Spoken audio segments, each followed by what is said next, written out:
signed, but apparently not. So we'll do our own introductions, and I'll moderate the time even. My name is Wendy Duncan, and I'm just going to read what I have in here. That way I won't have to remember who I am. I have a master's degree from Southwestern Baptist Theological Seminary. I'm a licensed social worker in the state of Texas. I wrote a book. Where did I get that book?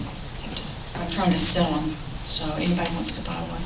I wrote a book called I Can't Hear God Anymore, Life in a Dallas Cult. I was in a cult for 7 years and have been out about 11 years.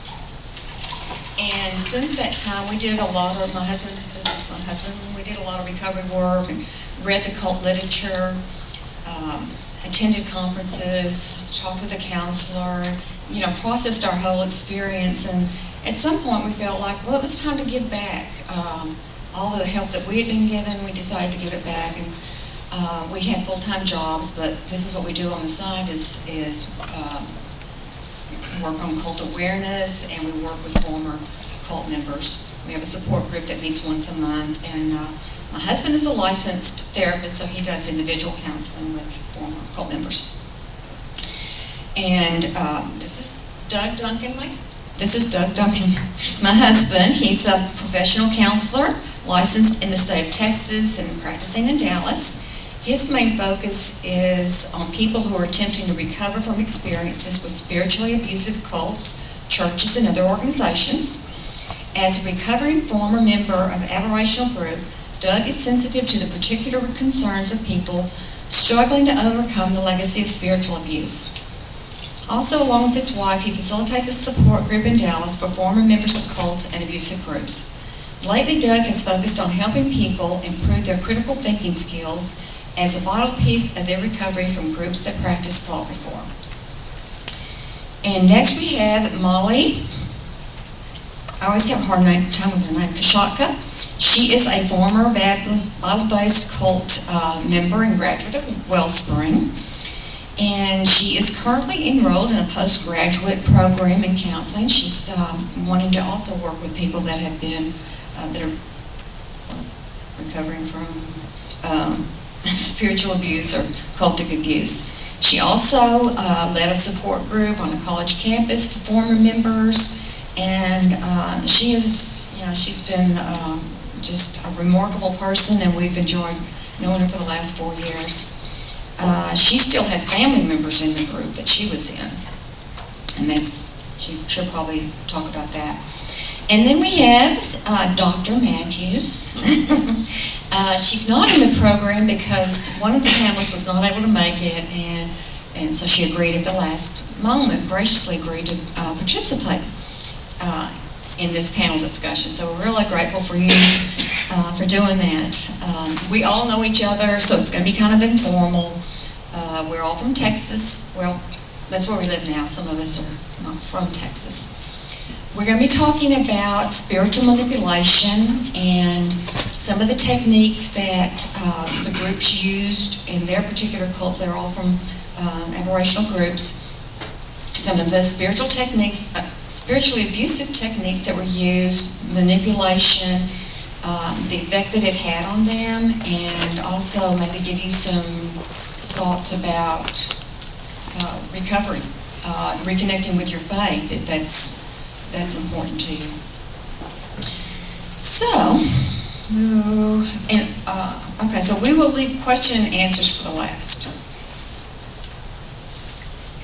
Okay, did I leave anything out? No. All right, so, let me remember some questions. Okay, the first question that I'm going to ask is, did y'all want to tell any more about yourself?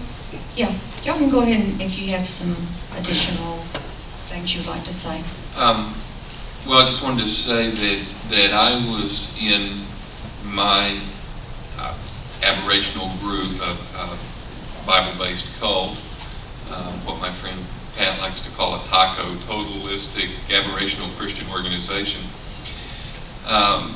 For 21 years, really a little bit, I was involved with it a little bit longer than that. I met my cult leader when I was 18 years old, and didn't really start going to Bible study until I was about 19 or so with this particular group.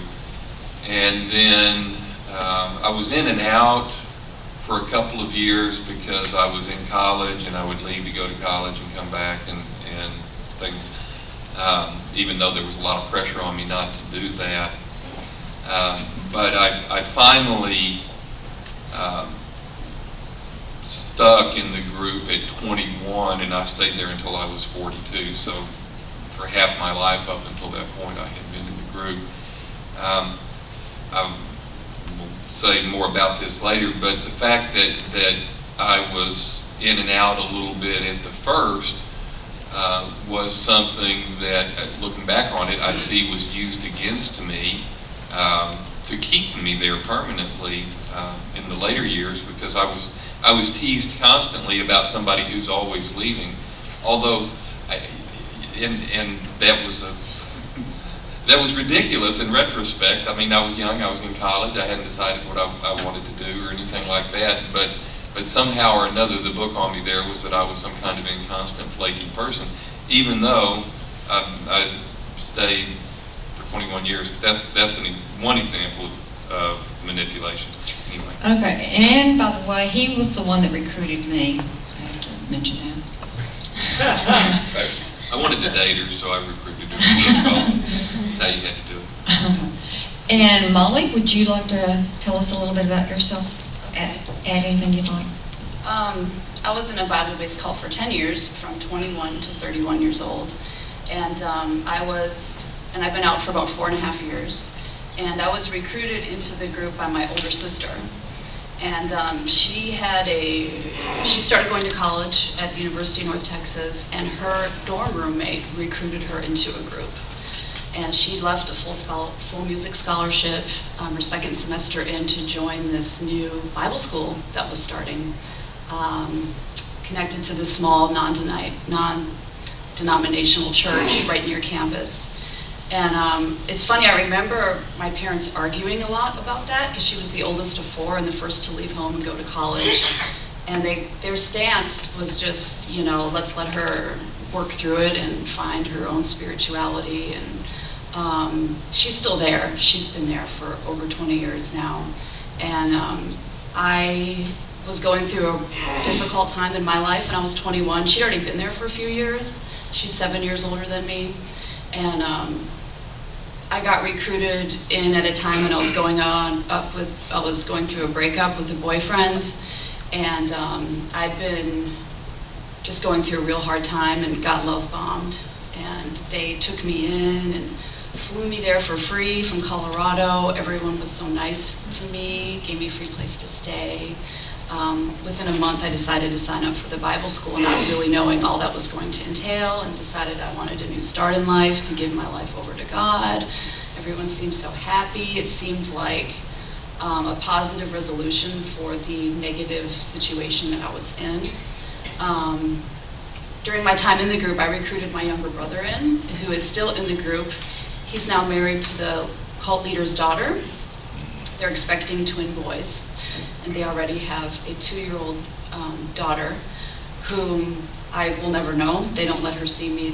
My brother and sister don't talk to me anymore for about 4.5 years. Wow. Because I've gone the way of the devil, and I listen to demons, and especially speaking out about the group, I'm totally cursed, cut off, and with the enemy in every way. So I know we'll talk about these things more, but when I left the group, I left not only the whole social support, my whole social group, because we all lived together in an old fraternity house and worked together and went to Bible classes together.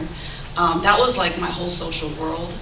So I left that, and then I also left my blood family, and I was in an arranged marriage and had a child. So I also went through a divorce. So I lost a marriage, my blood family, and my social support system all at the same time, and moved immediately into a society where I had no education, because we gave that up for Jesus. We were those who dropped our nets and sacrificed all when we heard Jesus' call, which meant careers were worldly, pursuing any sort of pursuit outside of knowing this man's doctrine of the gospel was considered an earthly pursuit. So I found myself in society with no education, with a 4-year-old little boy going through a divorce, and didn't have any parents there and family to help me, which is so great to see that parents here wanting to help their kids leave cults. I find I get jealous about that sometimes. But if it wasn't really for Doug and Wendy and finding their website through their book, and realizing it was a cult I was in, and these things were normal, and they helped me get up to Wellspring, and I worked with Dr. Martin. And they had a support group one night a month, but I was on the phone with them a lot. Quite a bit. And so the past 4 years, I've learned a lot from them, and I've gone back to college, and that's been great, just to be open to new forms of information. And my little boy's 8 years old now, and yeah, that's where I'm at, still in Texas, in a town about a half an hour away from where they live in Dallas. Cindy, would you like to tell us Sure. something about yourself? Hi, I'm Cindy. I'm more than just Dr. Matthews. The big joke is I defended my dissertation last week, and my chair, they're supposed to, when you come in the room, they're supposed to say, "Congratulations, Dr. Matthews," and she never did. She just said, "Come in, Cindy." And so I passed it. It was fine, no problems at all, but nobody really called me Dr. Cindy, and so everybody since that time around me has been going, "So, Dr. Cindy," so that's the big joke. I don't officially become the doctor until next month, but I was a third generation, and I was part of Bible-based group for 43 years. On both sides, both my mom's and my dad's side. Yeah, they were apart. I got married in the group, and I have 3 children, and yeah, about 5 years ago, that gives you my age, doesn't it? About 5 years ago, decided, well, and I had a really hard time, and I guess we'll get back to this later, but I had a really hard time struggling, but when they started treating my kids horribly, just went, I can't do this anymore, this is too much, and pulled them out, and my husband as well, which is really interesting because I was part of a patriarchal group that was very much male-dominated, and that he would actually say, "Yeah, I think it's about time we left," is quite surprising. Tells you the kind of guy I married, very different. Education was huge for me, but everything I did in education was in terms of bettering the group. If you're getting this, you're going to come back and use it for the group. And then just before I started my doctorate is when I just went, can't do this anymore, and it was actually getting my doctorate, and through my doctorate that I got a lot of healing, talking to people, talking to other counselors, and the doctorate is in counseling, and my dissertation is about second generation cult recovery. So it was actually very self-healing getting the doctorate. So is that too much about me? No, that's great. And by the way, Cindy will be doing a presentation on second generation, her findings when she did her research. That's later this afternoon, so just kind of, you might want to look for that. Okay, the first question that I'm going to ask the panel is, what spiritual abuse, manipulation did you experience? And if you could give us some specific examples, that would be really good. Does anybody, who wants to be first? Anybody? I'll say,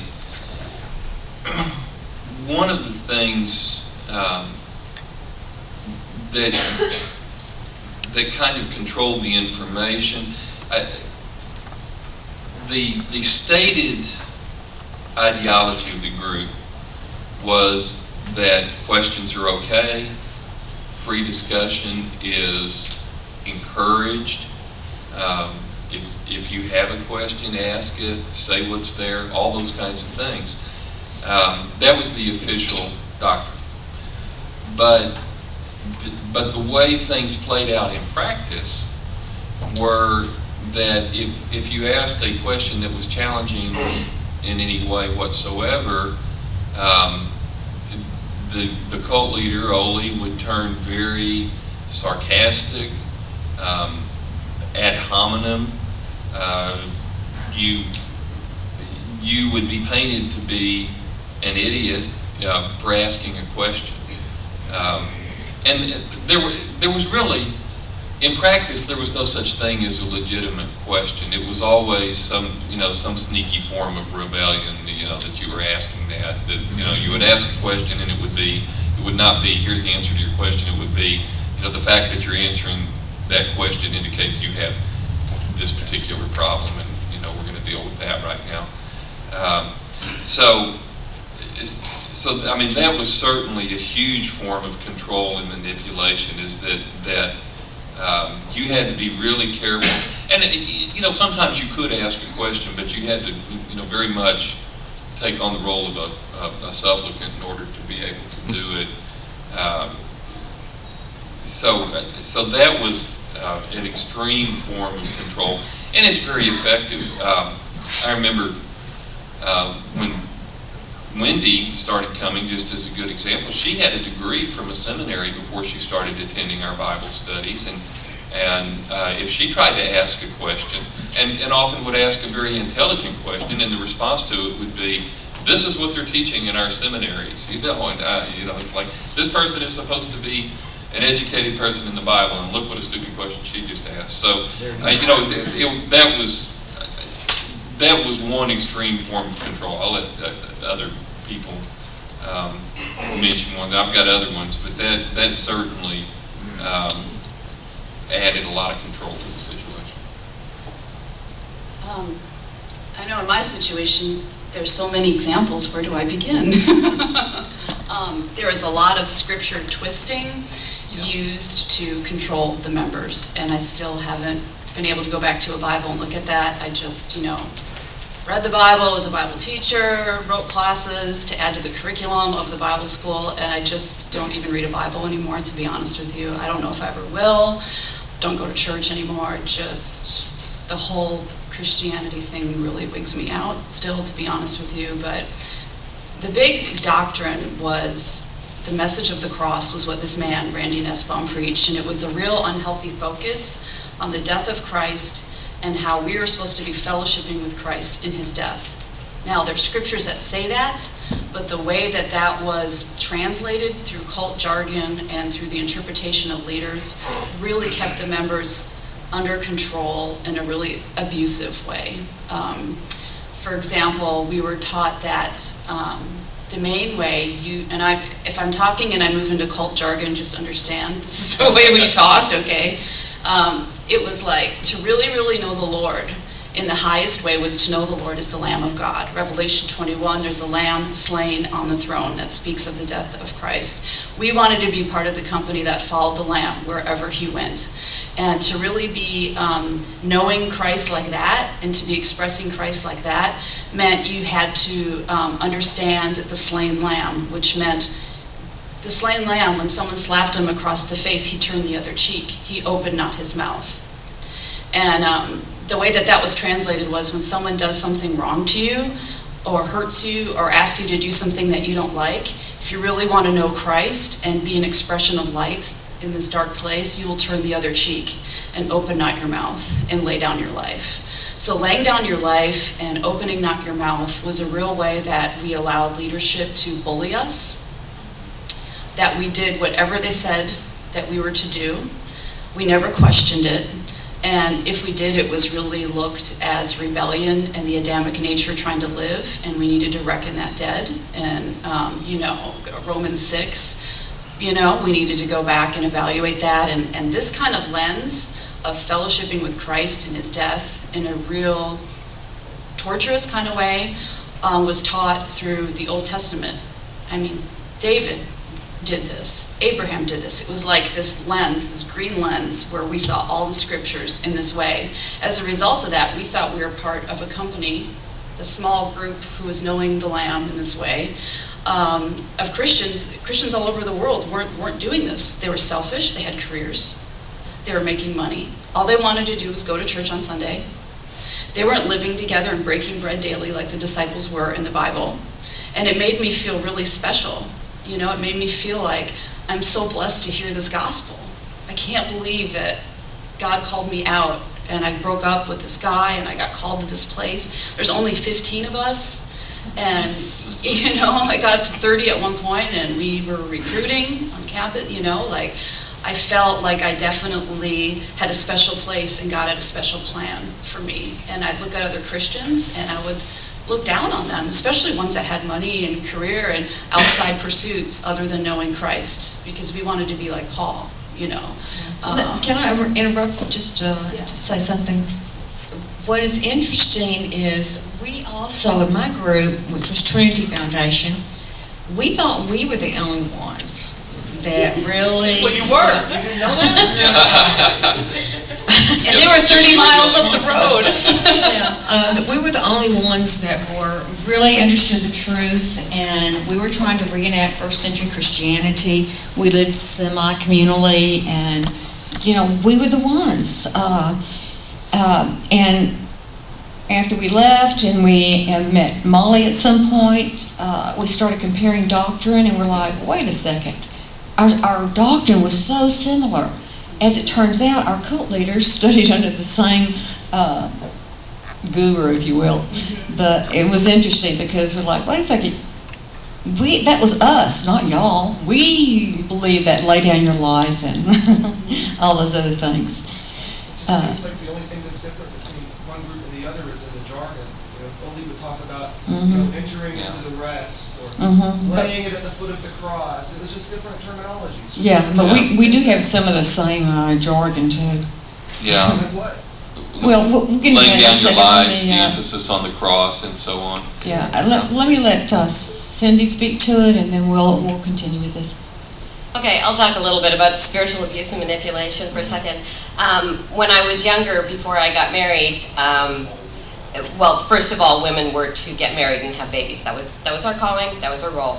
But before I got married, I was called into the little room so many times. You're being too loud. You're laughing too much. You're asking questions. You're basically coming on too strong. You too? Oh, it's a Cindy thing? You're coming on too strong. And if you know about the Myers-Briggs, where it does personality indicators, I am an E. I am external. I think externally. I don't think internally. And so I was constantly being put down for being me, for being who I am. And of course, I asked questions outside of my head and worked through them, but by doing that, of course, I was being punished. Into the little room all the time. And then, of course, from the pulpit, you know, from the pulpit is a term I don't, you know, from the higher stand, that we use from the pulpit all the time. From the pulpit, the leaders would always be talking to people. They wouldn't say their names, but you knew who they were talking about. And I was often talked about. And I was often called up to testify to kind of make penance for things that I'd done wrong. You're doing this wrong, therefore you need to come up and talk about it in front of everybody and let everybody know what the real way is. And of course I was always being asked to talk about the submissive role of women. It was really, it didn't work for me so well. But then when I got married, they thought, well, I was told, okay, you're done getting an education, you just went to school, so you could find a husband. Okay, you've got the husband, stop. And I was actually really enjoying my education, and I didn't marry a very dominant husband. We're actually partners, which is really weird in this group that I'm from. It's really weird to be on equal terms, and I actually found someone who was equal with me. And but they would call us in together because still I'm an E. I talk out loud. I think out loud. And they would call us in together, the leaders, so many times, and tell my husband to testify to me, to tell me what my role was. And often they would just talk to him. It would be like we're in this room together and they would talk to him. And I would answer and they wouldn't even look at me. It was like I was non-existent. But they would constantly talk to my husband and tell him to testify, and he would sit there. He wouldn't do anything. He would just sit there. That was his response. He's a very internal person. And of course, he never got the high positions. He never got, which is the reward. He never got the positions of authority because he wasn't doing it right. I wasn't under his control. Of course, my father, you know, he was second generation. He was also military, so it's a combination of the group and the military. He was very controlling. He kind of represented the religion. put that in quotes there, he represented it. But he was very controlling, and he also used physical abuse in the name of the cult, which was never called out, and people knew that it was happening. So I saw my brother physically abused for saying, I don't want to go to church, in front of us. There were 5 kids. He was physically abused in front of us as a way of saying, if you guys don't straighten up, this is what you're going to get. And he was, my older brother was cursed with the absolute worst of cursings, that he was going to disintegrate in some terrible hell, and he would have snakes crawling over his body for the rest of eternity, and all this kind of stuff. He had horrible cursings put upon him because he said, I'm not sure if this is truth. And Wendy, ours was the only true one, sorry. I think everybody here who belonged to one, it was like, yeah, how many of you can relate to that? Yeah, ours was the only true one, yeah. So he was beaten in front of me, and my dad actually taught one of my classes. I was 15, and like I said, I'm chatty, I talk. And I talked in one of the classes that he was teaching, and he just looked at me during the class, and he said, stop. And I didn't, as 15. And when we got home, he took a skipping rope to me and, hit me with it several times because I wouldn't stop talking, because I was being 15. I wasn't rebellious. I was actually a good girl. I was actually really a, pretty good girl. But that's kind of normal, and people knew that it happened, and they didn't come out and say, no, you shouldn't, but they never did anything. They knew it was happening. Leaders knew it was happening. And that's, I think about that in Bible-based cults, pseudo-Christian cults, they use that rebellion a great deal to keep us controlled and to manipulate us spiritually. I always had trust issues was my big problem. But I was also rebellious, and some of the people were called Jezebel, so they always had some kind of label that they put on you to control. But Cindy, you brought up something that I thought I'd like to ask the other panel members. You talked about that public confession, which Robert Lifton, his criteria for the thought reform environment, he lists the cult of confession as one of the criteria for thought reform. Well, did either one of you, Doug, have that happen in your group? Oh, yeah, constantly. There was a point in our group, and in retrospect, a lot of former members had debates whether the group was kind of okay at first and then became bad, or if it was really rotten from the get-go. And I'm definitely in it was rotten at the get-go camp because of the personality disorder of the leader. But if you're going to gather a group around you, you can't start out just by abusing people on the street. I mean, you've got to be charming and seductive and draw people in initially. Yeah, sure. But there was a point though where things took a very dark turn, which was when we started doing the hot seats. And of course, you didn't do them right away. People had to, get in and become connected to each other and bonded to the group and everything. But at some point, we went through this phase where we were going to stomp out rebellion and evil and everything else inside all the followers, inside all the members. So we started doing these hot seats, and we actually called them hot seats. And they were absolutely brutal sessions of psychotorture that would be used to break people down completely. And literally, they would go on for hours and hours and hours until people broke. So can you describe maybe the setting to help? Oh, well, for the formal hot seats, every time we were going to do a round of those, we would go off somewhere. We'd go to a retreat somewhere in the middle of East Texas or someplace where we'd be isolated, and they would go on all day and all night, and we'd do one person and we'd get, and then when they were finally broken, in a fetal position on the floor crying out to God, and then we'd say, okay, he's had enough, he's repented, and everybody would hug him and love him, and then you'd go on to the next person and brutalize them in that way. One of the things, that did two things. That probably did several things, but a couple of things come to mind. Number one, once you've been through that and you've truly been broken by the leader, he kind of has you. And number two, he had a voice. He was an expert hypnotist, and I think he was able to evoke the memory of that experience with a particular tone in his voice. I mean, he had really he had the ideal voice for a cult leader. It was very deep and very stern, and when he would talk to you in that particular voice, it's like it would instantly invoke that feeling of helplessness, and you'd be back on the hot seat. So it's kind of like he had that that instant power for the rest of the time over people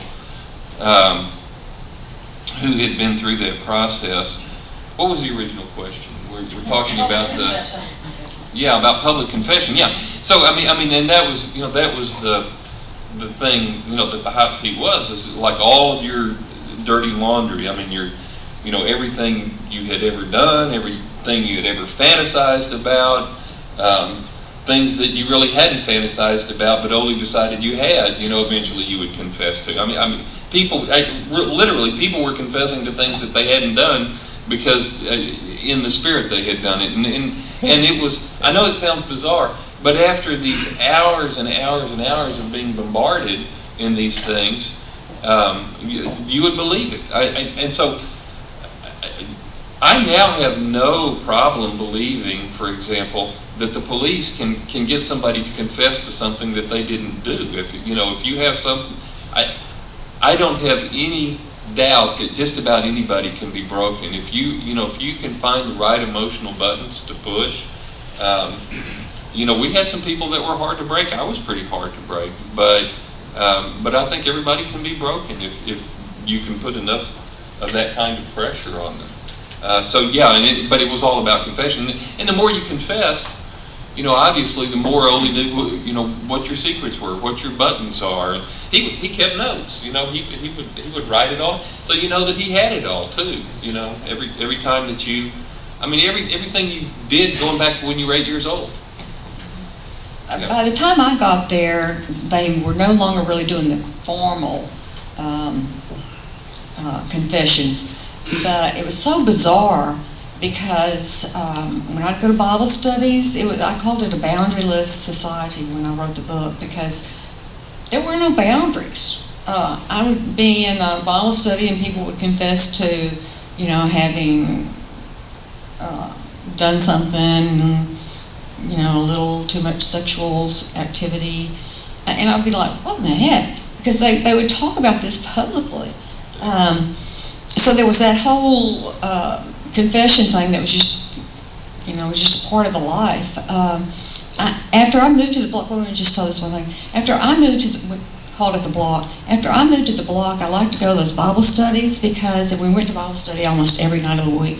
It was a lot better than watching television because it was like a big old soap opera. But people were always, confessing and telling stuff, and it was pretty interesting actually. Yeah.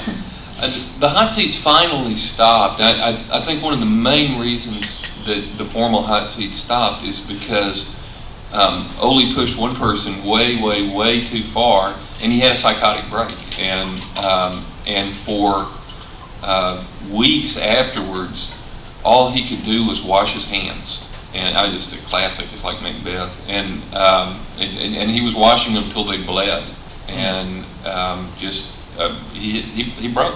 He actually, caused somebody to have a psychotic break. So after that point, even Oli was like, I better pull this back a little bit. But what was the purpose? What was the stated purpose of the hot seats?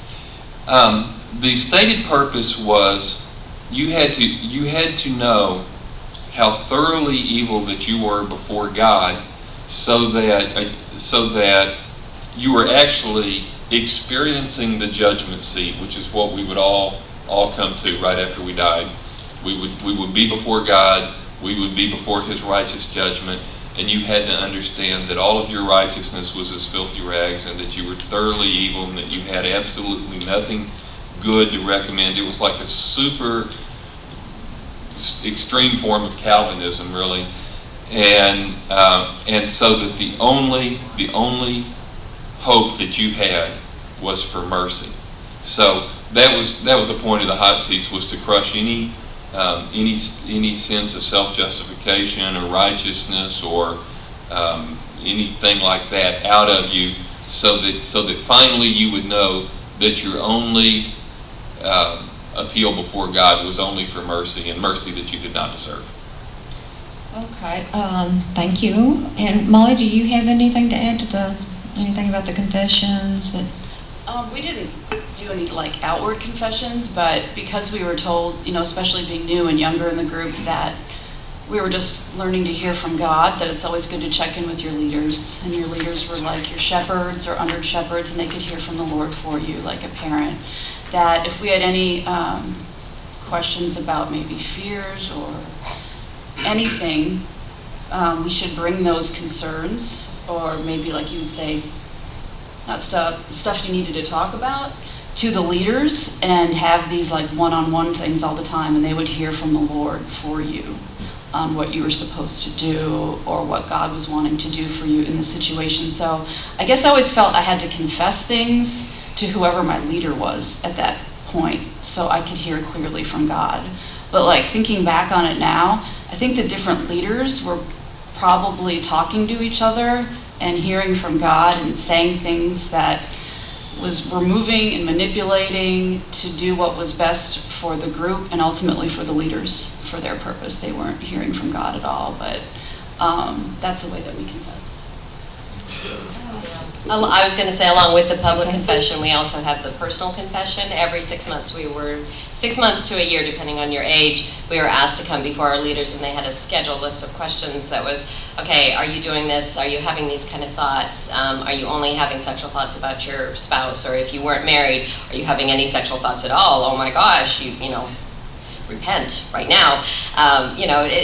Just a list of about 20 questions, and then, last question, do you feel like you're perfect in every way? And no, never was. And then, of course, there'd be the tears and all that kind of stuff. So we would have the public and the individual.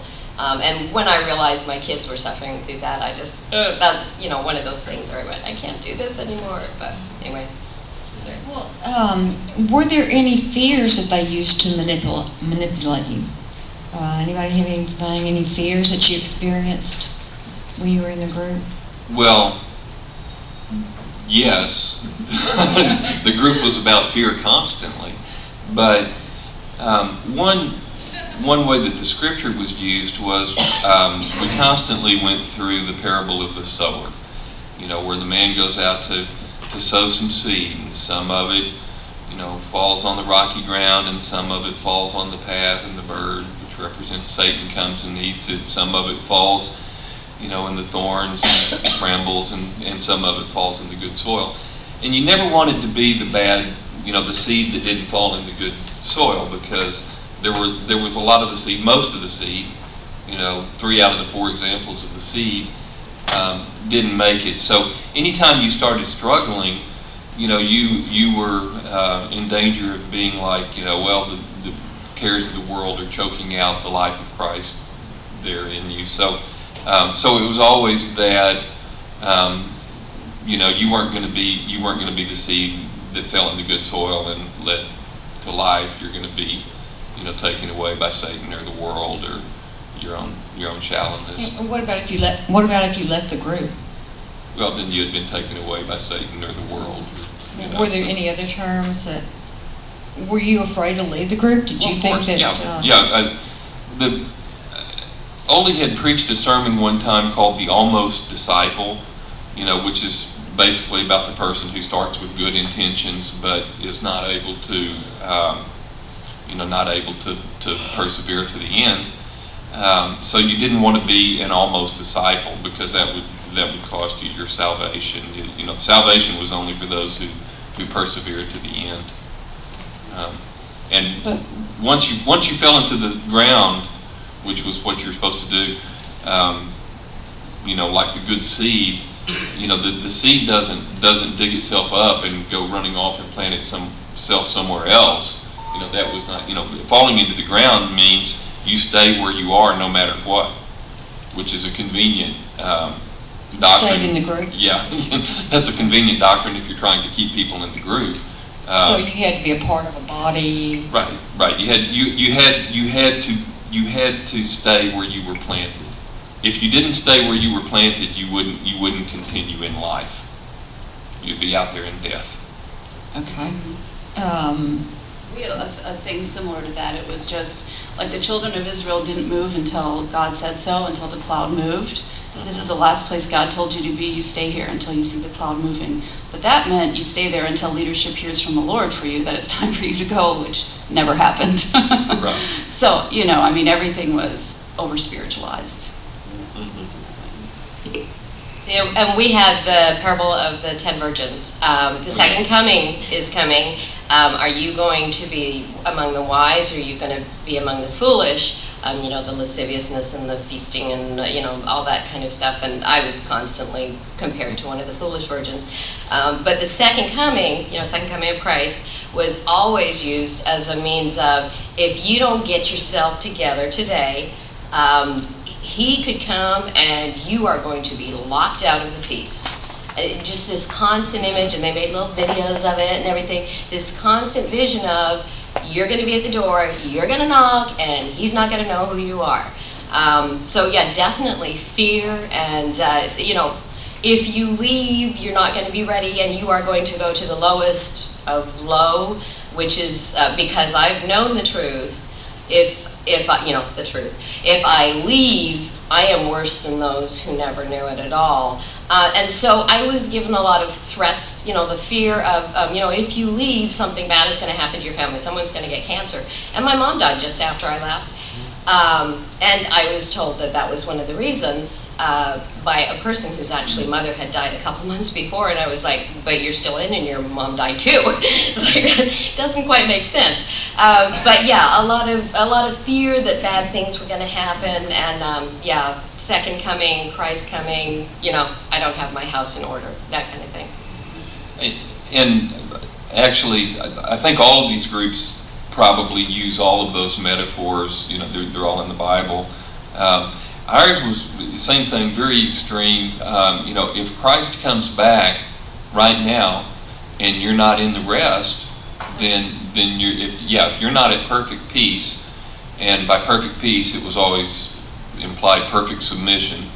If you're not at perfect peace, then you're going to not be part of the bride, part of the who's saved. We had a lot of fear about being outside of God's will. That was a real big one. Or living your own Adamic life and not Christ's life, because that's the same as like a dead body walking around defiling people. And you wanted that body buried in the ground and out of sight, And so that really meant just like self down. Not just, self like your autonomy as a person. But also we were people who left, and it was interpreted that the bad things that were happening to them were a result of leaving the cross. Look at what happened to them. They left the Lord.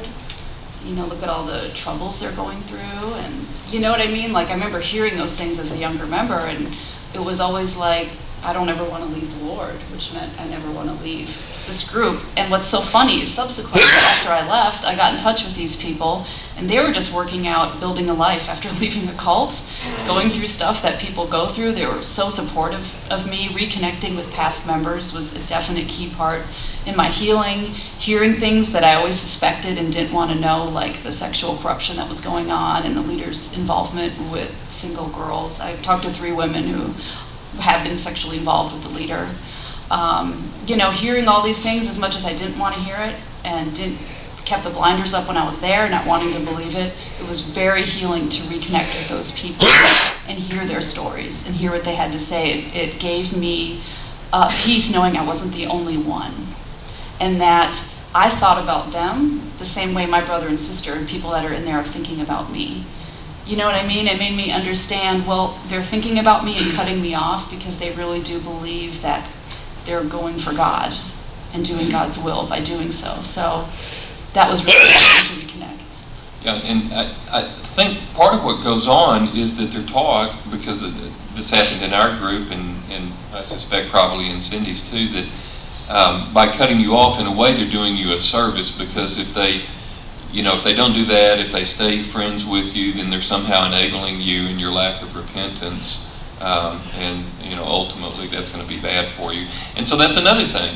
That's another spiritual manipulation, is that you've got to adopt the same kind of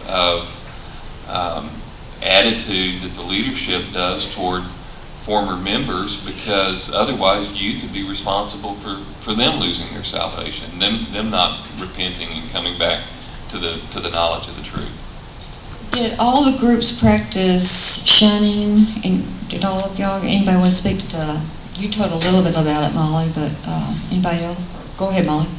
No. Molly. It was a complete shunning when we left. Like, literally one day we were there and we found out some things, and I was married at the time, and the workload that they were expecting of us was becoming so unbearable that I think I was starting to break, and we weren't paid for anything. And my husband had gotten kidney stones, and we had to go to the emergency room, and it was like $5,000. We had no insurance, and we had this little boy.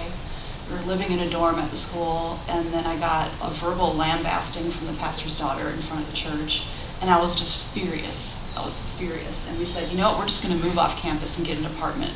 We didn't even really say we were going to leave the church, but we did make that step and move, and it was like no one talked to us anymore. Not a phone call, nothing. And it was like, oh my God, these were like my brothers and sisters in Christ. We served Jesus together for a decade. Like, not even a phone call, you know what I mean? And I know part of it was because it was the pastor's daughter, and the pastor and his family could do no wrong. I mean, that was the inner circle. Everyone always had to come under them. And it was, shunning just like a light switch, and that was very confusing. Our group did shunning, absolutely, but they were subtle about it, because Oli was very publicity conscious, and at some point he started to receive some media attention, and he had a relationship with a lot of the local media around Dallas.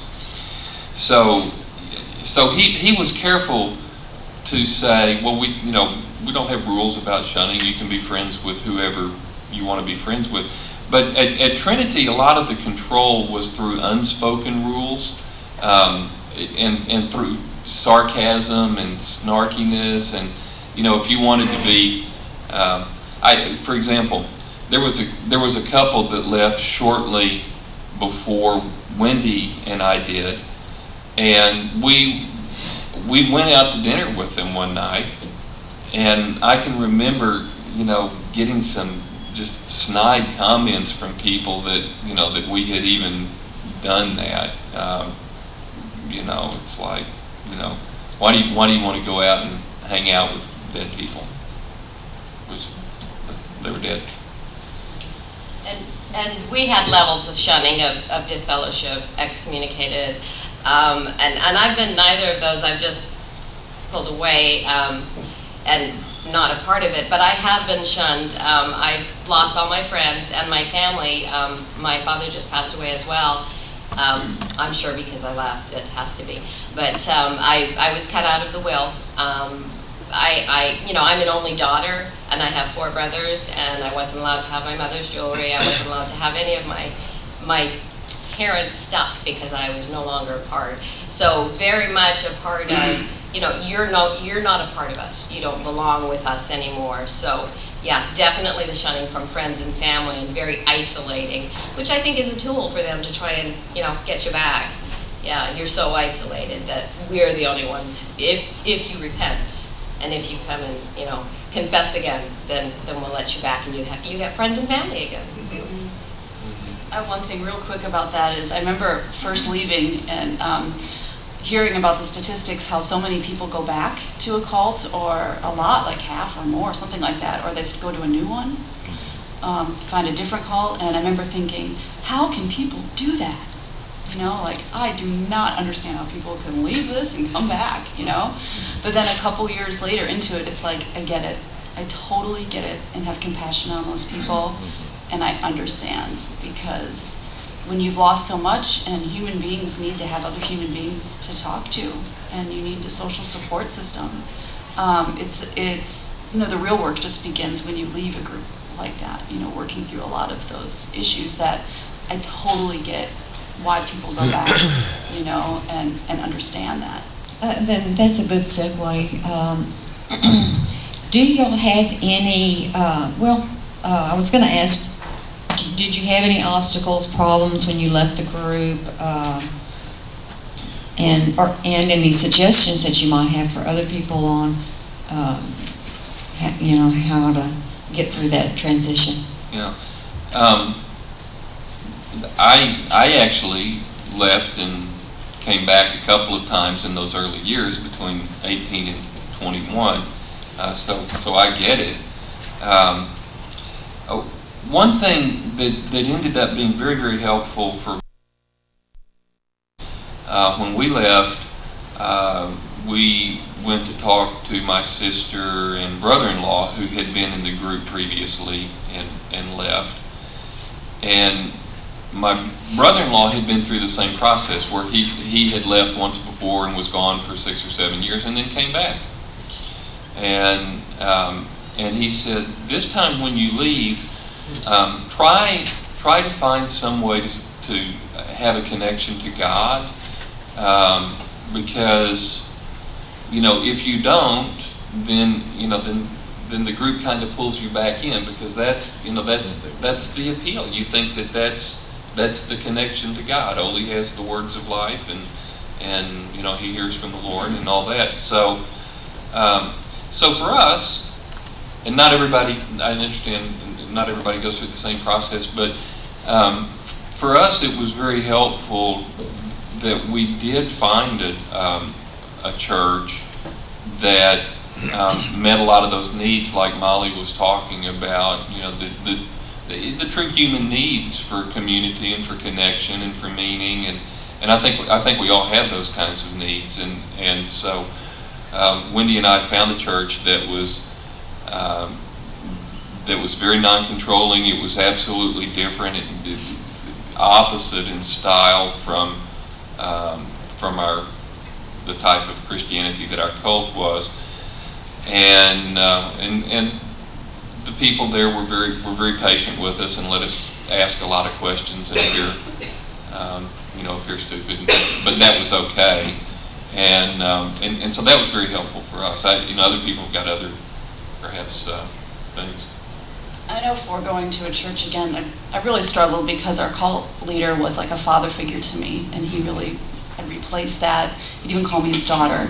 The problem with that is he had been sexually involved with a family member of mine, and I just really struggle with going into a church area and listening to a man from a pulpit preach and trusting that. I really struggle with that. A lot of trust issues in general with that. So for me, a lot of people would say, join a church community. That's a way to connect with people. And I'm like, okay, that's not going to happen, you know? But I think for me, going back to school was a way to connect and meet people and kind of take my life back. Honestly, part of it was anger, because I felt like I gave up my education for Jesus, just like the disciples dropped their nets to follow Jesus. I gave up myself and my personal goals to follow this man and his doctrine. It was a way for me to kind of like give the finger to the group and be like, yeah, look at me, I'm taking my life back, you know? But I think through there's been some relationships established too, but it's been, I'll be honest, it's very isolating and very lonely. For me, I had the challenges of going through a divorce, getting custody of my child, financially providing for a child when I had no education and while I was in school. So I, as a single mother, I went to school full time and I also worked. And I do that still. And so I'm really, really busy. And I to be honest, I think some of that is I was so busy in the cult that I've kind of just taken that work thing, and I just haven't really stopped. And I know that it's good to stop and take breaks and stuff, but even with all I feel like I carry now, it's still nothing compared to what was expected of us in the group. At least I do get 8 hours of sleep, and getting sleep is very important. But it was terrifying. I know through professional care and medication, through Doug and Wendy getting me to Wellspring, I was suicidal. I think if it wasn't for my son, the idea of taking my life was very appealing, because I did not feel like my life served a purpose. I didn't feel like I had anybody in this world, and that nobody understood what I was going through. And it was so painful, I didn't really want to live anymore. And there was a remarkable change that happened during my 2 weeks at Wellspring. I just feel like I understood that this happens to a lot of people, and understanding how mind control works, I saw that happened to me. And then reading stuff about the profile of a cult leader, I really saw this was not a man of God or my father. This was a very sick man. And so healing has begun, but 5 years later, it's still a challenge. I don't have a lot of close friends, and I do struggle with trusting still, but it's changing as time goes on. I think time is a good healer too. Cindy?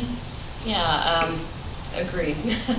Trust, huge. I have huge trust issues. And the first year after I left, I wanted to, if where I wasn't the truth, I wanted to find the truth. So we went to probably about 20 different religious groups to try and figure out, where is the truth? The truth has to be somewhere. There is only one truth, one God, one baptism kind of scripture. And I was just, I can't find it. I was so frustrated. And I finally came to the realization, and dare I say it out loud, there's still a part of me that's like, can you say that? There is no one truth. I mean, that's still really hard for me to say, but there is no one truth. And it's within, and it was a really hard place for me to come to, and to talk to my family about that. It was just like, wow, that was really hard for me to get to. And the loneliness. The loneliness is really hard. I just have my family. I have my husband and my 3 kids. We're very close, thank goodness, and 2 of my daughters are going to school right in Dallas, where I am, and so that's really nice to have the family close by. That's all I have. But going to school was just wonderful as well.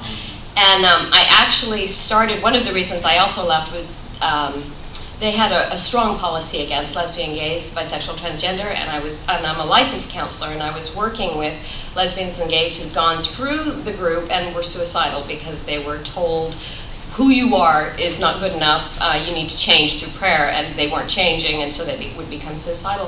So I started working with lesbians and gays, and seeing the suicidal tendencies, and I went, oh my gosh, this is not right. This is not how God would really do this. This isn't true. And so when I started my PhD, I started working with social justice issues of what can we do to fight for lesbians and gays. And then it became how can we fight not only for that to make this a better, more loving world, it became for, okay, how about abused women? How about for race, ethnicity? And then all of a sudden I came to cult. Oh my goodness, it was a process for me to realize, oh my gosh, what about me?